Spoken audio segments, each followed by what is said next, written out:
Hello મિત્રો, જય માતાજી, જય દશરામ, જય દ્વારકાધીશ, હર મહાદેવ. કેમ છો મિત્રો? એકદમ મજામાં ભાઈ. તો સ્વાગત છે તમારું મારા એક નવા વિડીયોમાં. તો મિત્રો ફાઇનલી આજે આપણે એક જમીન લીધી છે ભાઈ, બરાબર. એટલે લીધું તો નથી પણ ટૂંકમાં મારા ખુદની જમીન ઉપર, અમારી ખુદની શું કહેવાય કર્મભૂમિ ઉપર આજે આવ્યા હતા. આ મારી ખુદની જમીન છે. તો આજે આપણે ભાઈ પડું ખેડવાનું હતું, તો પડું ખેડવા માટે આવી ગયા હતા. પણ અહીં જોયું તો શું જોયું યાર, કે ઝાડવા બહુ બધા હતા, બરાબર. એટલે અહીંયા જોઈ લો. અને અહીંયા આપણે કામકાજ કરતા હતા, કાંઈ થોડોક ઝાડવાનો ઢગલો હતો જે હુકાઈ ગયો હતો, એને બારવાનો હતો. તો આપણે બારતા હતા, બરાબર. કલાક જેવું થયું છે અને અહીંથી એટલી દાંતી હજી આવેલી છે. અને મારા પપ્પા અને અમારા બીજા ભાઈ છે, મારા મામાનો છોકરો, એ અત્યારે દાંતી હાકે છે. અને આપણે વિડીયો ઉતારતા એની પાસે જઈએ છીએ.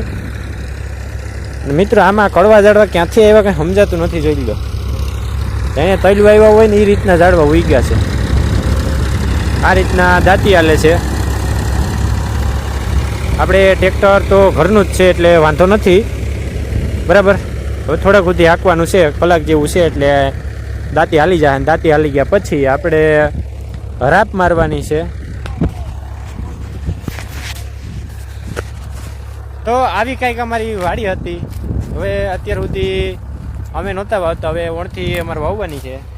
અને અમારે ભાઈ ઝાડવા નારિયેરી પણ છે, વર્ષો જૂની નારિયેરી છે. આ જોઈ લો, વિચાર કરો કે અહીંથી એવડી મોટી થઈ છે, 2 થાંભલાવા ઊંચી છે મિત્રો, 2 થાંભલાવા. કેટલી? તો વિચાર કરો તમે કે આ 2 થાંભલાવા ઊંચી ગઈ છે, તો કેટલા વર્ષ જૂની નારિયેરી હશે. અને આ નારિયેરી ઉપર ચડ્યા પછી માણસ વિચાર કરે, એટલે મતલબ કે જે ચડ્યા હોય ને એને આમ અલગ જ નજારો જોવા મળે છે. કેમ કે એટલે ઉसे नारियल ऊपर चढ़વું ये एक अपने आप में एक अलग ही हुनर होना चाहिए और एक अलग हिम्मत होनी चाहिए उसके ऊपर चढ़ने के लिए.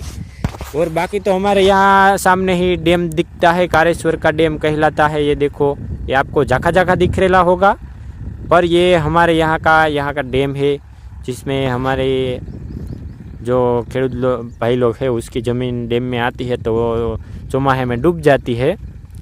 और हमारी ज़मीन में यहाँ तो पानी यहाँ तक तो आता नहीं है. यहाँ से 3-4 खेतर मेलते वहाँ तक पानी घुस जाता है खेतर में. और ये पूरा इलाका हमारा है. ये बाउंड्री आप देख सकते हो. ये थांभले वाली हायर है, थांभले से गई और नारियरियों होती, नारियरियों से घूम के ये झाड़वे है, उसके घूम के वो वंडी दिख रही है, वहाँ से यहाँ ये बाजरा उभेला है, फिर ये गढ़ है और यहाँ तक हमारी बाउंड्री है. ये हमारा जो खेतर है वो 25 वीघा का खेतर है. તો આજે આપણે આવ્યા હતા દાંતી રાપ કરવા, બરાબર. અને આ રીતના દાંતી રાપ થાય છે. હવે આપણે આમાં બીજું કાંઈ કરવાનું થતું નથી, આપણે આ ઝાડવા ભેગા કરવાના થાય છે. કેમ કે પહેલાં તો આપણે પડું ચોખ્ખું કરવું જોઈએ, બહુ ભેરાઈ ગયું છે. તો આ કડવા ઝાડવા પહેલાં કાઢવા માટે આપણે પહેલાં તેની પ્રક્રિયા કરવી જોઈએ. ને અહીંયા આપણે ઝાડવા ભેગા કરતા હતા. બાકી આ ખેતર જોઈ લો કેમ ચોખ્ખું છે. અહીંયા થોડાકમાં ઝાડવા ભેગા કર્યા હતા એટલામાં કેવું ચોખ્ખું થઈ ગયું. આપણે એવું ચોખ્ખું કરવાનું છે, બરાબર. તો હવે મિત્રો આજના વિડીયો માટે એટલું જ. તો વિડીયોને લાઈક કરો, અને ચેનલ સબસ્ક્રાઈબ કરો અને કમેન્ટ કરો.